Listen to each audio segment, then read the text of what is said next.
मैं लक्ष्मी चौधरी, सहायक आचार्य Hindi, L&R classes BMR में आपका स्वागत है।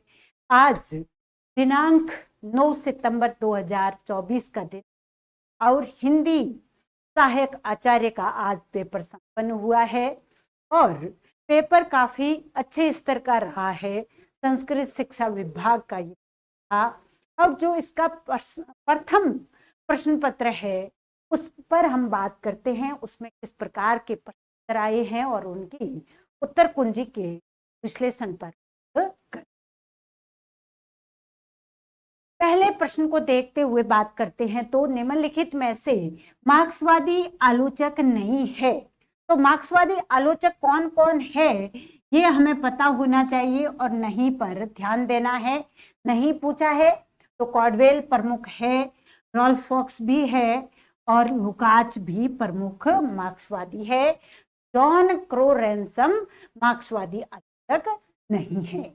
इस प्रकार के जो ये प्रश्नोत्तर है अपनी L&R क्लासेस BMR पर, इस पेपर में से लगभग सारे प्रश्नोत्तर आपको उस ऐप पर मिलेंगे, जिसमें बिल्कुल बिंदुवार अध्ययन करवाया गया है और बोर्ड पर अधिकतर सामग्री लिखित रूप में, हाथ से लिखित रूप में उपलब्ध है और समझाई गई है।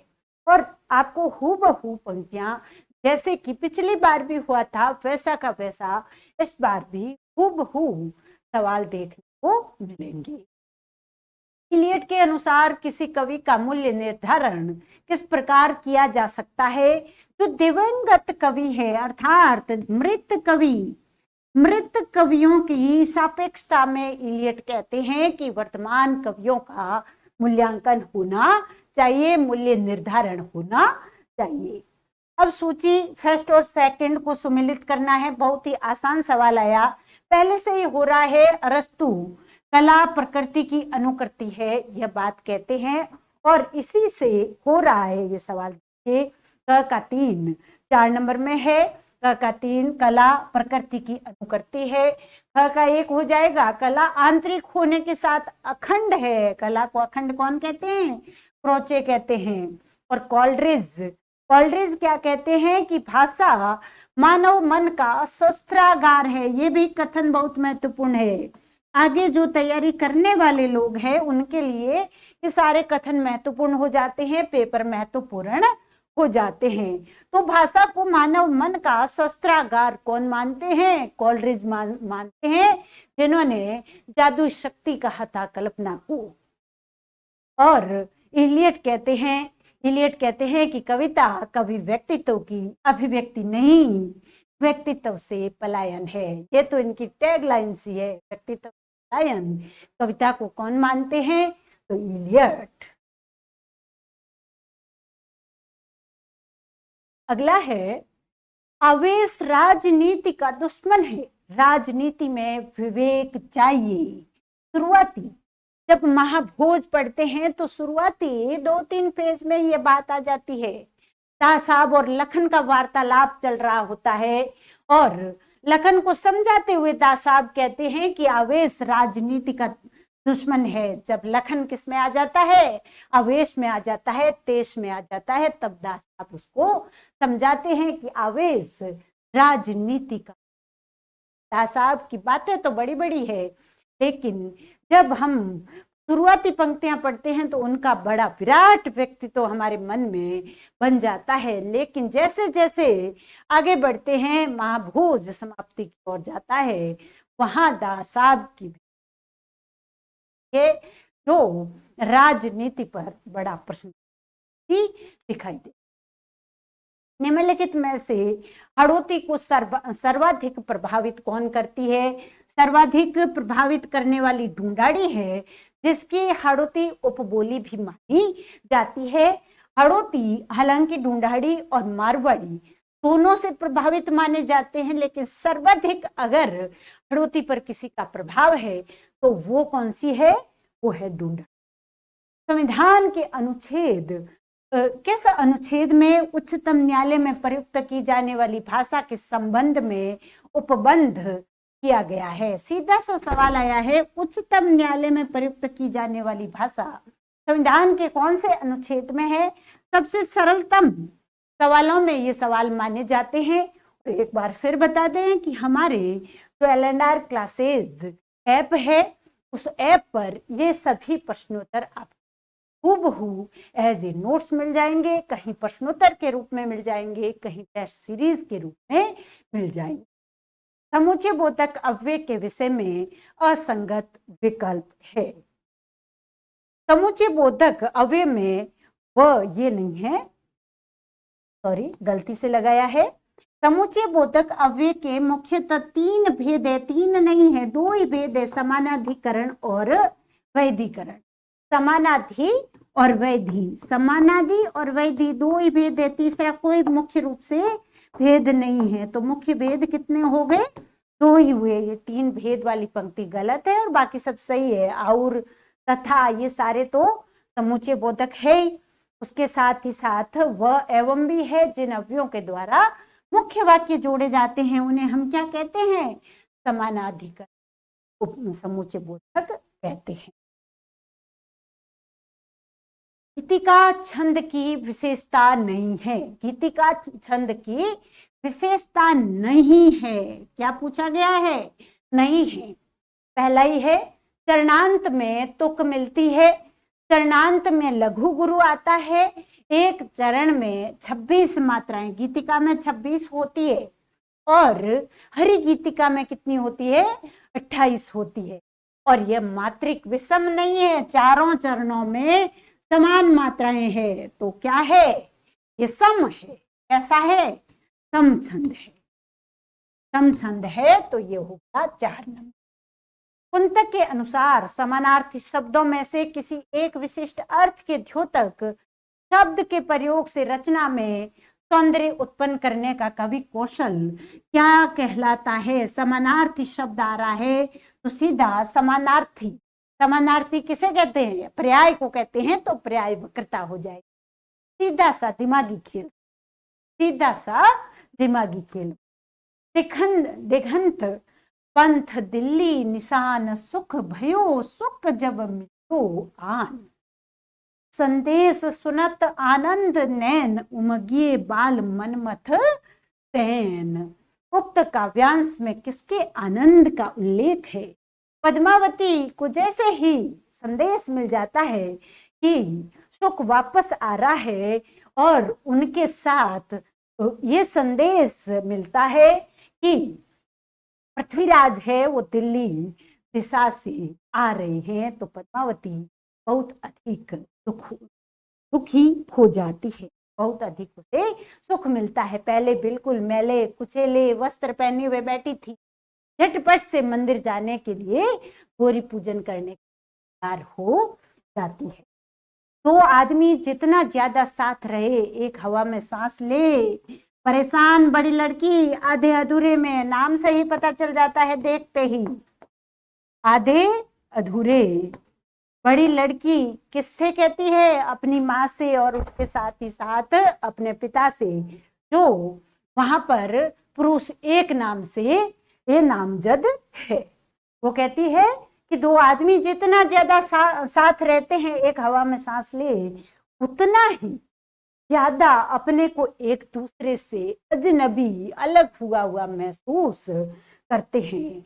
वो किसके बारे में कहती है? उनके घर के बारे में कहती है, खुद के घर के बारे में कहती है कि मेरे घर में एक ऐसा अजीब सा सन्नाटा है जिसका मुझे कारण पता नहीं चला और जिसकी वजह से हम पति पत्नी आराम से रह नहीं पाते, सुखी जीवन जी नहीं पाते। उदित उदयगिरी मंच पर रघुवर बाल पतंग, विकसे संत सरोज सब, हर के लोचन भृंग। क्या है? कौन सा अलंकार? रूपक का बहुत ही सर्वश्रेष्ठ, बहुत ही बार परीक्षाओं में आया गया, अनेकों बार ऐसा सवाल है जो अक्सर पूछा जाता है। रूपक का श्रेष्ठ उदाहरण है। वैसे अनेकों नहीं होता, अनेक होता। अनेक अपने आप में बहुवचन है, तो गलत हो जाएगा, माफ कीजिएगा। सुबरन को ढूंढत फिरे कवि कामी अरु चोर। इस पंक्ति में कौन सा अलंकार है? सुबरन को ढूंढत फिरे कवि कामी। तो सुबरन शब्द के अलग अलग प्रसंग में, कवि के, कामी के और चोर के प्रसंग में अलग अलग अर्थ हो जाएंगे, तो अलंकार कौन सा होगा? क्लेश अलंकार। हरि गीतिका छंद के बारे में असंगत कथन है। प्रत्येक चरण में कितनी 28 मात्राएं होती है और 16-12 पर यति होती है। कितने पर? बड़ी वाली पहले और छोटी वाली 16-12 पर। यति कितने पर होगी? 16-12 पर होगी। इस छंद के अंत में लघु गुण हैं और यह मात्रिक सम छंद है। ये बिल्कुल सही और क्या हो जाएगा उत्तर। हे शरण दायिनी देवी, तू करती सबका त्राण है, तू मातृभूमि संतान, हम तू जननी तू प्राण है। इन काव्य पंक्तियों में कौन सा छंद है? मात्रा गणना करके हम निकाल सकते हैं। उल्लाला छंद है, 13-15 का योग होगा। उल्लाला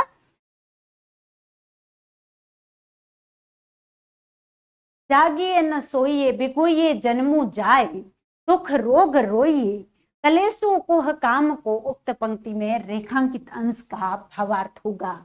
ये तुलसीदास की पंक्ति है कवितावली से। किससे है? कवितावली से। और तुलसीदास सांसारिक दौड़ धूप पर बात करते हुए कहते हैं कि न तो जागते हैं न सोते हैं, बिगड़ियो जन्मो जाए। ये जन्म है जो ये बिगड़ता ही जा रहा है, सांसारिक दौड़ धूप रहते हैं। कुबेरनाथ राय की राघव करुण रस निबंध के अनुसार निर्वासन में साप की स्थिति हो। बहुत ही सुंदर इनका निबंध है। अकेलेपन के साथ अजनबीपन से। लगभग इस निबंध की शुरुआत इसी बात से होती है कि जो आधुनिक निर्वासन है उस राप की स्थिति में है, क्योंकि उसमें अकेलापन है और अकेलेपन के साथ ही साथ क्या है?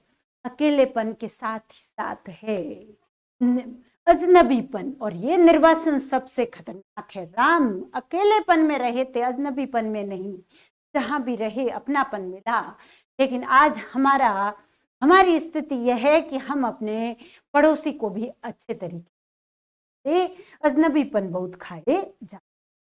वाद विवाद विषादु बढ़ाई के छाती पर आइयो आपनी जा रहे, चारी हो छऊ को नौ को आठ को आठू तो फारे। उपयुक्त काव्यांश में छऊ को शब्द किस संदर्भ में प्रयुक्त हुआ है? तो जो 6 शास्त्र है उनके संदर्भ में प्रयुक्त हुआ है। ये भी कवितावली से किया गया है। अंधेरे में कविता में वर्णित विचित्र प्रोसेसन में निम्नलिखित में से कौन शामिल नहीं था? खूब सारे लोग थे, विचित्र प्रोसेसन में चल रहे थे, एक साथ भीड़ चाल की तरह चले जा रहे थे। उनमें विद्यार्थी का नाम नहीं लिया। कवि है, उद्योगपति है, विचारवान है, विद्वान है, खूब सारे लोगों को लिया है, पत्रकार है, सबको लिया है, लेकिन विद्यार्थी को मुक्तिबोध साथ में नहीं लेते हैं। विशेषण के संबंध में असंगत कथन है। सार्वनामिक विशेषण विशेष्य के वचन कारक आदि के अनुसार रूपांतरित नहीं होते। रूपांतरित हो जाते हैं, कारक आदि के अनुसार रूपांतरित हो जाते हैं, नहीं होते लिखा हुआ है। इसलिए ये कथन क्या हो जाएगा? असंगत हो, असंगति है। बाकी सारे कथन सही है कि सामासिक पद का विग्रह सही नहीं है। हथकड़ी क्या होती है? हाथ की कड़ी। हाथ के लिए नहीं, हाथ की कड़ी। तत्पुरुष, तत्पुरुष का भी कौन सा संबंध? तत्पुरुष है। तत्पुरुष में भी संबंध तत्पुरुष काके की नाने नी रारे री वाला तत्पुरुष है, उसमें भी संबंध तत्पुरुष। बाकी देश से निकाला अपादान हो जाएगा। कवियों में राजा अधिकरण तत्पुरुष और बैल की कड़ी संबंध। आचार्य दंडी ने निम्नलिखित में से किसी काव्य हेतु नहीं माना है। अध्ययन का नाम किसी भी आचार्य ने नहीं लिया है, तो ये बिल्कुल आसान सवाल है अपने लिए। अगला है, एक बार फिर मैं कहना चाहूंगी कि हम जो पढ़ रहे हैं वो अपने ऐप पर यानी L&R क्लासेस BMR पर सारे के सारी पंक्तियां बिल्कुल एज ए नोट्स आपको मिल जाएगी, पीडीएफ में आप देख सकते हो, वीडियोस में पूरा इनका गया है। वैसे पेपर बहुत ही अच्छा आया है, आसान कह सकते हो। आसान तो कैसे कहोगे, अगर अच्छे से पढ़ा है तो आसान होगा, अगर अच्छे से पढ़ाई नहीं की है तो कुछ आसान नहीं होता। मंदाक्रांता छंद की नहीं है, प्रत्येक चरणांत में तुक की अनिवार्यता नहीं होती, तीसरे में अतुक होता है। तीसरी पंक्ति अलग रहेगी, पहला दूसरा और चौथी एक जैसी रहती है, लेकिन तीसरी पंक्ति जो है वो अंत में तुक क्या होता है, अंतिम। तो 4 पंक्तियां हैं, मान लो 4 में से तीसरी भिन्न होगी, तीसरी क्या होगी, भिन्न होगी। तो चारों चरणों में तुकांतता नहीं रहेगी, तो ये हो जाए। बाकी होगा मभ न तत् गाग, ऐसे कहते हैं मभन तत् गाग। और प्रत्येक कर्मश 4, 6 और 7 होती है, उदाहरण समझ सकते हैं। और 17 वर्ण तो होते ही है। इधर 5 तेरे 15 हो जाएंगे और 2 उसमें जुड़ जाएंगे, तो कितने हो जाएंगे, 17। निम्नलिखित धारणाओं में से कौन सी धारणा उत्तर आधुनिकता और विखंडनवाद के संदर्भ में असंगत है? इसको हम विश्लेषण करके समझते हैं। विखंडनवाद न विधाओं के वर्गीकरण के सिद्धांत को मान्यता देता है, न किसी प्रकार के तत्ववाद को, और विखंडन ही साहित्य की उत्तर आधुनिक स्थिति है। बिल्कुल सही बात है।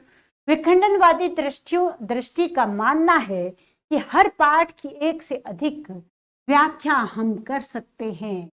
एक से अधिक क्या, कितनी व्याख्या हो सकती है, विखंडनवादी दृष्टि यही है। और उत्तराधुनिकता किसी अतीन्द्रिय अर्थात अथवा निरपेक्ष सिद्धांत से संबंध नहीं है। उनका अविश्वास रहता है, अविश्वास करते हैं अतीन्द्रियता पर। वे यथार्थ पर बहुत अधिक बल देते हैं, अतीन्द्रिय से संबंधित नहीं है। पारलौकिक शक्तियों में अविश्वास करते हैं, पारलौकिक शक्तियों में क्या करते हैं, अविश्वास करते हैं। इसलिए ये कथन तो बिल्कुल गलत है। वर्ण सगाई अलंकार विषय कौन सा कथन सही नहीं है? तो वर्ण सगाई की दृष्टि से सभी स्वर आपस में मित्र माने जाते हैं। वर्ण सगाई हेतु अल्पप्राण और उनके सहयोगी महाप्राण वर्णों का परस्पर प्रयोग निषिद्ध माना जाता है। नहीं, निषिद्ध नहीं माना जाता है। अल्पप्राण और उनके सहयोगी जो महाप्राण है, उनका परस्पर जो प्रयोग है वो मान्य माना जाता है, निषिद्ध नहीं माना जाता। वर्ण सगाई राजस्थानी चारण काव्य शैली की एक बहुत ही प्रमुख विशेषता, बहुत सुंदर अलंकार है। जैसा अपना अनुप्रास है वैसा ही वर्ण सगाई प्राय उसी वर्ण के पुनः प्रयोग द्वारा स्थापित की जाती है जो चरण के प्रथम शब्द के आदि में होता है। चरण के प्रथम शब्द, चरण का प्रथम शब्द और उसका भी आदि यानी बिल्कुल प्रारंभ में हो रहा है। उपमा अलंकार के संबंध में कौन सा कथन सही नहीं है? उपमेय और उपमान में पूर्ण साम्य होना अत्यावश्यक है। पूर्ण साम्य नहीं होता, पूर्ण साम्य नहीं होता। साथ धर्म में रहने पर भी वे धर्म्यता तो विद्यमान रह सकते हैं, और इसमें सादृश्य या गुण साम्य के आधार पर उपमेय उपमान में समता स्थापित होती है। और जिस गुण के कारण उपमेय और उपमान में साम्य स्थापना हो उसे क्या कहते हैं? साधारण धर्म कहते हैं। ये बिल्कुल सही है। और उपमा में दो पदार्थों के साधर्म्य यानी एक जैसे धर्म के रहने पर भी उनकी कुछ भी धर्मता यानी संपूर्ण रूप से, तो अगर किसी की तुलना हो रही है पूरी तरह से, वो थोड़ी होगा। अब किसी स्त्री के नाक की तुलना तोते के नाक से की जाती है तो क्या वास्तव में एक समान है? नहीं, वास्तविक रूप से एक समान थोड़ी है। आकार प्रकार की बात है, चेहरे मोहरे की बात है, न कि यहाँ पर पूर्ण साम्य होता है। क्रोचे की अंतःप्रज्ञा संबंधी मान्यताओं के विरुद्ध कथन होगा। अंतःप्रज्ञा से प्राप्त ज्ञान अस्पष्ट और अविश्वसनीय नहीं होता, स्पष्ट होता है और विश्वसनीय होता है। बाकी सब भी सही है। वस्तुओं को अखंड और समग्र रूप में देखा जाता है। अंतःप्रज्ञा और बुद्धि परस्पर पूरक होते हैं। अंतःप्रज्ञा इंद्रियातीत ज्ञान का प्रकाशन करती है। इस प्रकार से आलंबन के संबंध में कौन सा कथन है? आलंबन के संबंध में कौन सा कथन सही नहीं है? यथोचित या अनुकूल आलंबन होने पर ही रस का पूर्ण परिपाक होगा। यानी अगर आलंबन जैसे देकर आश्रय के मन में जो सुप्त स्थायी भाव आश्रय के मन में है, वो जागृत जिसको देखकर होता है, वो अगर यथोचित नहीं होगा तो रस का पूर्ण परिपाक हो ही नहीं सकता। जगत के मूर्त और सजीव पदार्थ ही काव्य के आलंबन होते हैं, नहीं, अमूर्त भी होते हैं, ईश्वर आदि होते ही हैं, और आलंबन की चेष्टाएं रूप भाषण आदि उद्दीपन में आ जाती है। इस प्रकार से ये सही है। जिसका अवलंब ग्रहण कर इत्यादि स्थायी भाव जागृत हो उसे क्या है, क्या कहेंगे? आलंबन कहेंगे। नामु राम रावरो तो चाम की चलाई है। प्रस्तुत पंक्ति में चाम की चलाई है। वापस कवितावली से सवाल है। चाम की चलाई, चाम की चलाई का अर्थ क्या हुआ? पापियों को भी, अधम से अधम व्यक्ति को भी राम क्या कर सकते हैं? परम पद पर बिठा सकते हैं। पद पर बिठाने की शक्ति। धन आनंद मीत सुजान बिना सब ही सुख साज समाज डरे। तब हार पहाड़ से लागत है अब आनी के बीच हार परे। यानी विदेश जाने की स्थिति का चित्रण होने के कारण क्या है? प्रवास की स्थिति। कफन कहानी के संदर्भ में असंगत है। आर्थिक विपन्नता के कारण यीशु माधव और बुधिया के प्रघाट रागात्मक संबंध है। प्रघाट कहाँ है? उधर तो बेचारी बुधिया मर जाती है और यीशु और माधव पार्टियां कर रहे होते हैं, तो प्रघाट कहाँ है? पार्टी तो क्या, बेचारे भूख के मारे मरे जा रहे थे, इस वजह से उन्होंने खाली थी। तो कर्म की नैतिकता का अर्थ के संबंध में पुनर्मूल्यांकन करने की संभावना है, इस पर भी बात है। यीशु और माधव की दृष्टि में मृत्यु की अपेक्षा जीवन की महत्ता का अंकन और आर्थिक वैषम्य मूलक समाज व्यवस्था का चित्रण, ये सारी जो विशेषताएं हैं कफन की, ये हमने जब अपने सिलेबस में कफन को पढ़ा है तो इन सभी विशेषताओं पर बात की। रागात्मक चित्रण नहीं है, टूटते हुए संबंधों का चित्रण है, इस पर भी बाकायदा हमने बात की है। कफन का मूल्यांकन हमने किया है। इस प्रकार की व्याख्याएं, इस प्रकार का मूल्यांकन आपको अपने ऐप पर, का नाम क्या है, L&R क्लासेस बिहार, उस पर मिल सकता है, जो संपूर्ण कोर्स के रूप में उपलब्ध है। नाखून क्यों बढ़ते हैं? निबंध में आचार्य हजारी प्रसाद द्विवेदी के अनुसार मनुष्य जीवन की चरितार्थता किसमें है? तो द्विवेदी जी मानते हैं कि मनुष्य का जीवन तभी सार्थक है जब वो स्वयं को सबके मंगल के लिए निशेष भाव से समर्पित कर दे।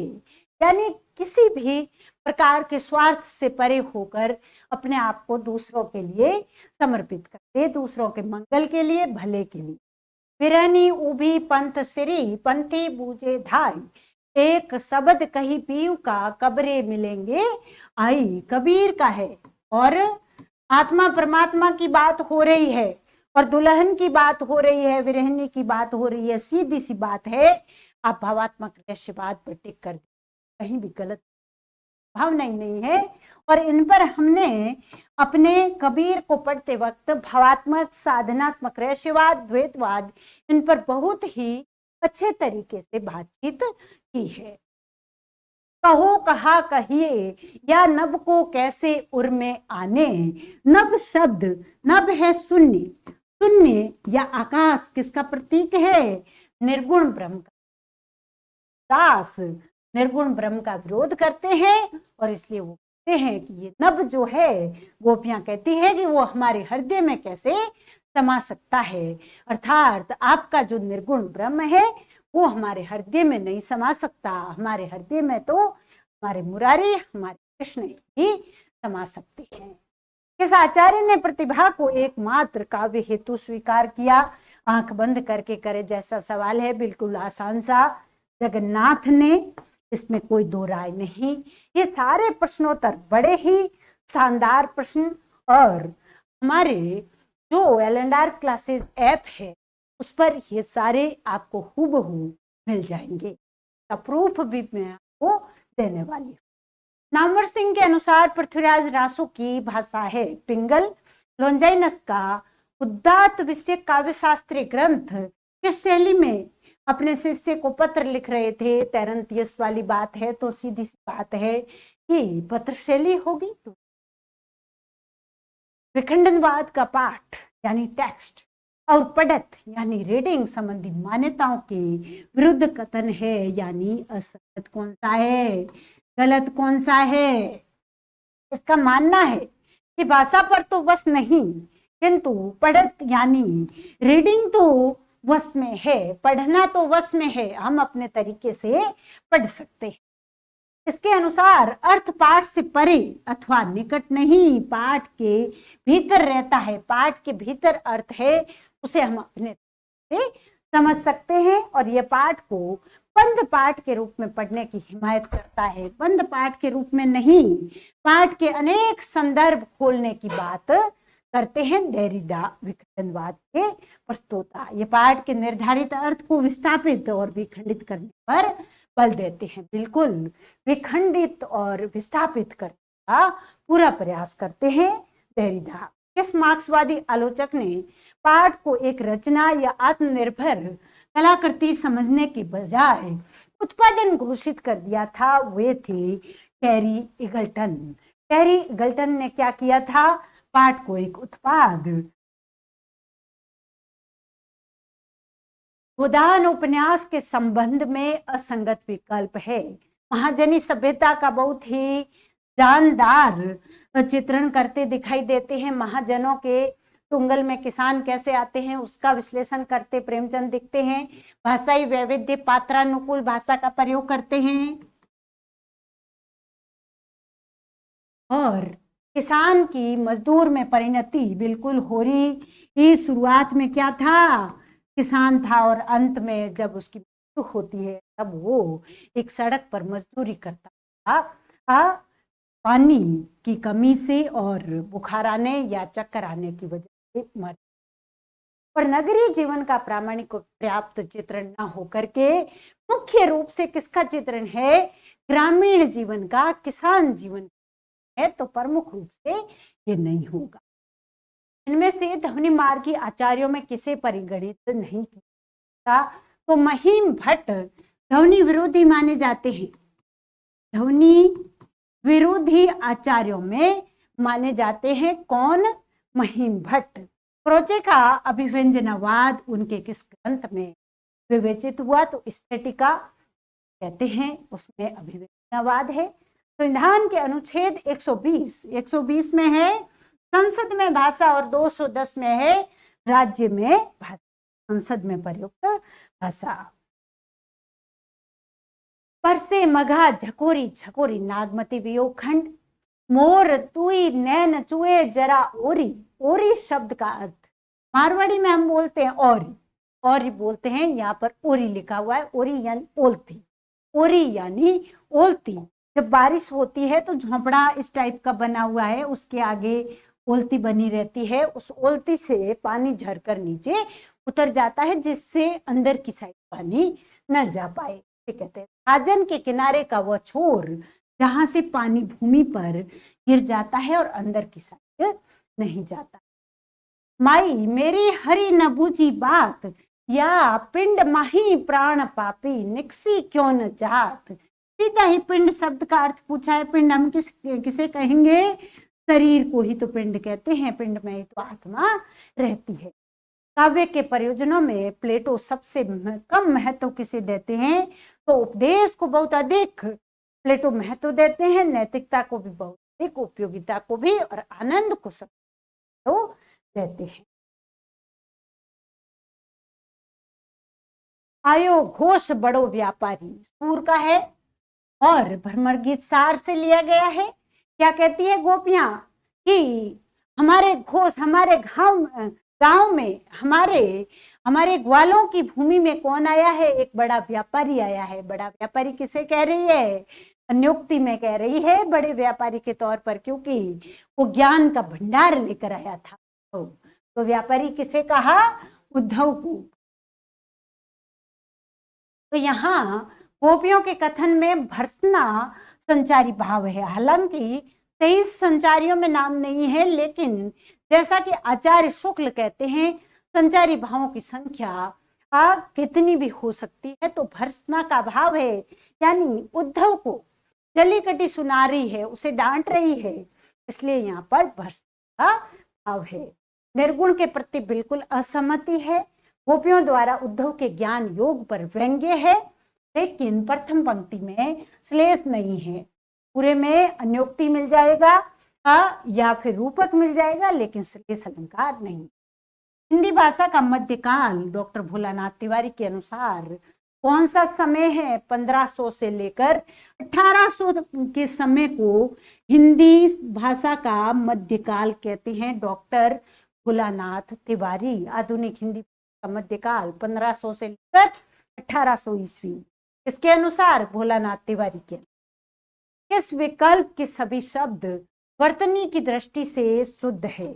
अंधकार बिल्कुल शुद्ध है, कुमुदिनी शुद्ध है, अंतर्धान शुद्ध है और मिष्टान बिल्कुल सारे शुद्ध है। इनमें से देखिए, ये निरअवलंब होता है। क्या होता है? निरअवलंब।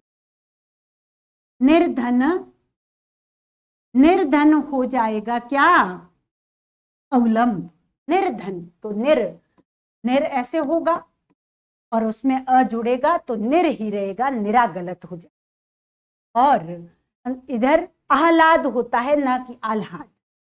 आह्लाद क्या होता है? आह्लाद।